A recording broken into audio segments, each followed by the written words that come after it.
Process একদম সহজ করে ভাবো। আজ ক্লাস মুড সুইং প্র্যাকটিস। পড়াশোনায় মুড সুইং প্র্যাকটিসটা একটা মোস্ট ইম্পর্টেন্ট একটা আর্ট। এটা না যদি করতে পারো পড়াশোনা কিন্তু খুব ভালো জায়গায় পৌঁছাবে না। তার কারণ আমি বলি, দেখো তোমরা ছোটবেলায় প্রত্যেকেই একটা খেলনা নিয়ে খেলতে, তো খেলনা নিয়ে খেলছো ধরো, তো সেখানে খেলনাটা যদি ভেঙে যায় তখন কি করো বলো তো? খেলনার জন্য কন্টিনিউয়াসলি কাঁদছো, তাই না? মাকে বলছো খেলনাটা আমার এনে দিতে হবে, খেলনাটা ভেঙে গেছে, সারাদিন 24 ঘন্টা শুধু খেলনা নিয়ে পড়ে আছে। তাহলে ভাবো মাইন্ডটা শুধু ওই দিকেই আছে, খেলনা না এনে দিলে তুমি আর কিছু করতে পারবে না। তখন বাড়ির লোক, সে মা হোক বা ঠাকুমা হোক বা বাবা হোক, কি হয় তখন অন্য কিছু বুঝিয়ে তোমাকে ওটা ভোলানোর চেষ্টা করে, মানে তোমার মুডটাকে সুইং করার চেষ্টা করে, যাতে না ওই একই জিনিস নিয়ে পড়ে থাকো। এটা তাই তো, এটা তো হয় বাস্তবে। কিন্তু আমাদের জীবনে আমরা যে এজের মধ্যে আছি, সেটা আমার ক্ষেত্রে না, তোমাদের স্টুডেন্ট লাইফের ক্ষেত্রে বলছি, তোমার বয়সে যদি কোনো রকম প্রবলেম ক্রিয়েট হয়, সেই মুড সুইং করার কিন্তু কোনো লোক নেই, কেউ নেই। খুব কম পার্সেন্ট থাকবে তোমার মুডটা সুইং করা। তোমার মুড সুইং করতে হলে তোমাকে নিজেকেই মুড সুইং করতে হবে। সেটা কিন্তু ভালো করে বুঝতে হবে। ধরো ছোটবেলায় ওইরকম একটা খেলনা নিয়ে তুমি সবসময় মন ওইদিকেই পড়ে থাকতো, খেলনা ভেঙে গেছে বলে কাঁদছো। বড়বেলায় কিসের প্রবলেম? বড়বেলায় কোনো প্রবলেম, ধরো সাপোজ আমি তোমাকে কেউ অপমান করেছে কোনো কারণে, ধরো মঙ্গলবার দিন, আগের মঙ্গলবার দিন তোমাকে কেউ অপমান করেছে, তুমি এই রবিবার এসেও ভাবছো, মানে সব পড়াশোনা ছেড়ে দিয়েছো, খাওয়া ছেড়ে দিয়েছো, সবকিছু ছেড়ে দিয়েছো, মানে কখন ওকে ঝাড়টা দেবে, মানে সেই ভাবনা নিয়ে তুমি ব্যস্ত হয়ে আছো। ভাবো, মানে তোমাকে মঙ্গলবার অপমান করেছে বলে তার জন্য তুমি একটা সপ্তাহ পুরো অফ করে রেখেছো, আবার পরের মঙ্গলবার তার সাথে দেখা হবে কোনো একটা ক্লাসে গিয়ে, তবে ঝাড়টা দিলে তোমার রাগটা মিটবে, তোমার মানে কি বলবো, একটু ভালো লাগবে যে না অন্তত এটা মেটাতে পেরেছি। তাহলে ভাবো, সে মঙ্গলবার তোমাকে যাও কিছু একটা অপমান করলো, তার জন্য তোমার জীবনের একটা সপ্তাহ তুমি নষ্ট করে দিলে। এটা কিন্তু কোনো, তার মানে সেই মুড সুইং তার মানে করতে পারছো না, তার মানে তুমি পড়াশোনাও করোনি। আমি এটা কেন পড়াশোনায় ফোকাস করছি, তুমি কিছুই ভালো করে করোনি, কারণ যতক্ষণ না পর্যন্ত ওর সাথে দেখা হচ্ছে ওটা না মেটাতে পারলে আমার হবে না। তো এইটা যাই প্রবলেম থাক, তুমি বলবে শুধুমাত্র এরকম অপমান, অনেক কিছু তোমাদের জীবনে এখন এই সময়ে কত আঘাত, মানে রাত্রিবেলা ফোনে কত আঘাত পেয়েছো, সকালবেলা যদি এরকম ভাবে বসে থাকো কি পড়বো কি করবো, তাহলে পড়াশোনা তো হবেই না, তাই না? সবসময় মুড সুইং করতে হবে, কারণ তোমার থেকে কেউ শুনতে চাইবে না, তোমার থেকে কেউ শুনতে চাইবে না তুমি কোন প্রবলেমের মধ্যে দিয়ে গেছো, তোমার কোন আঘাতের মধ্যে দিয়ে গেছো। যখন তুমি সাকসেসফুল হবে তখন জানতে চাইবে যে এত প্রবলেম এত আঘাতের মধ্যে দিয়ে গিয়েও তুমি এত সাকসেসফুল। কিন্তু তুমি সত্যি সাকসেসফুল যদি না হও, তোমাদের এই প্রবলেমের কথা কিন্তু কেউ শুনবে না। সাপোজ আমি যদি মনে করি আমি এত ভালো কেমিস্ট্রি টিচার, আমি কেমিস্ট্রি পড়াতে যাচ্ছি, এই কিছুদিন আগে একজন দেখি না আমাকে ফোন করে হঠাৎ করে কি গালাগালি দিল আমাকে, তো আমি যদি ভাবি যে সে এত গালাগালি দিল, আমি একটা কেমিস্ট্রি টিচার, আমি এত ছেলে মেয়ে পড়াই, তো আমাকে হঠাৎ করে এরকম গালাগালি দিল, মানে এই ভাবনা ভেবে তো আমি তো এক সপ্তাহ সমস্ত পড়ানো বন্ধ করে দিয়ে বসে থাকতে পারতাম।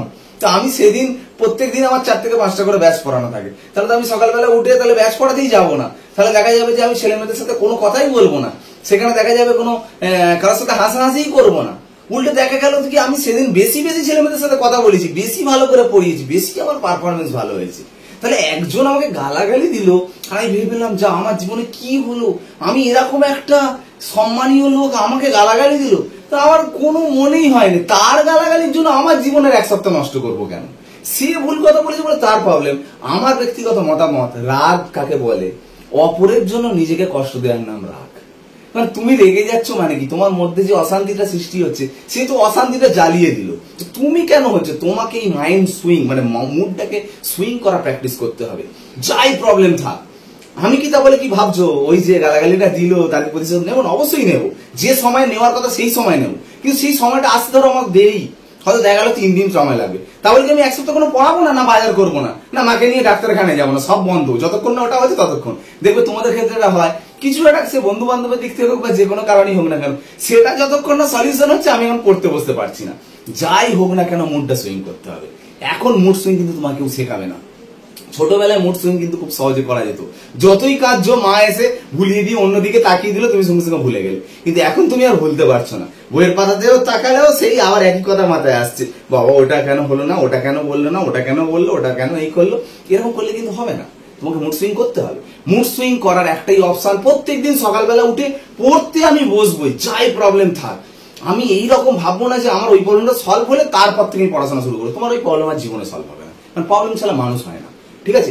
100% সঠিকভাবে কোনোদিন কোনো কিছু হবে না। আর একটা কথা বলে রাখি, আমি যদি ওই সেন্সেই বলি, 100 জনের মধ্যে 10 জন গালাগালি দেবেই, সে আমি কেন, যে কোনো ব্যক্তিকেই কিন্তু গালাগালি দেবে, সেটাকে কিন্তু ওইভাবে নিলে হবে না।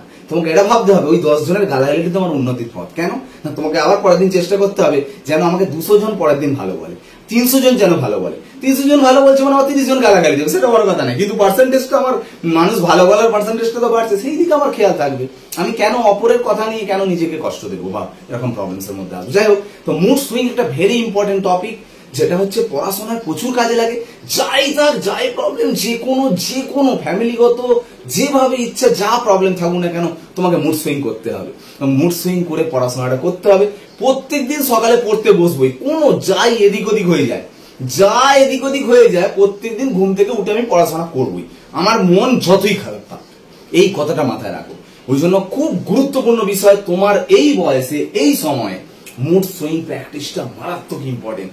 মুড সুইং যদি না করতে পারো তাহলে কিন্তু রেজাল্টের দিকে যেতে পারবে না, প্রচুর প্রতিবন্ধকতা আসবে। তোমাদের এই বয়সটাই তো এইরকম, যে কোনো সময় যে কোনো কিছু নিয়ে প্রবলেমস ক্রিয়েট হবে, যে কোনো কিছু নিয়ে। তো সেই প্রবলেমসটার সলিউশন হতে হতে তোমার টেস্ট পরীক্ষা চলে আসবে, ফাইনাল পরীক্ষা হয়ে যাবে, তুমি সলিউশন আর খুঁজেই পাবে না। তোমাকে এটা করতেই হবে, ঠিক আছে? তো আজকের ক্লাসটার কথা ভালো করে মনে রাখো, এটা খুব গুরুত্বপূর্ণ ব্যাপার। যাই প্রবলেম থেকে যাক, পড়াশোনাটা আমি প্রত্যেকদিন সকালে ঘুম থেকে উঠে বসে করবোই। মুডটাকে কিন্তু আমি সুইং করতেই হবে, যাই মুডে থাকুক না কেন, এই মুডে আমাকে ফেরাতেই হবে, আনতেই হবে, ঠিক আছে? আজকে ক্লাস এখানেই শেষ করলাম। ওকে, বাই।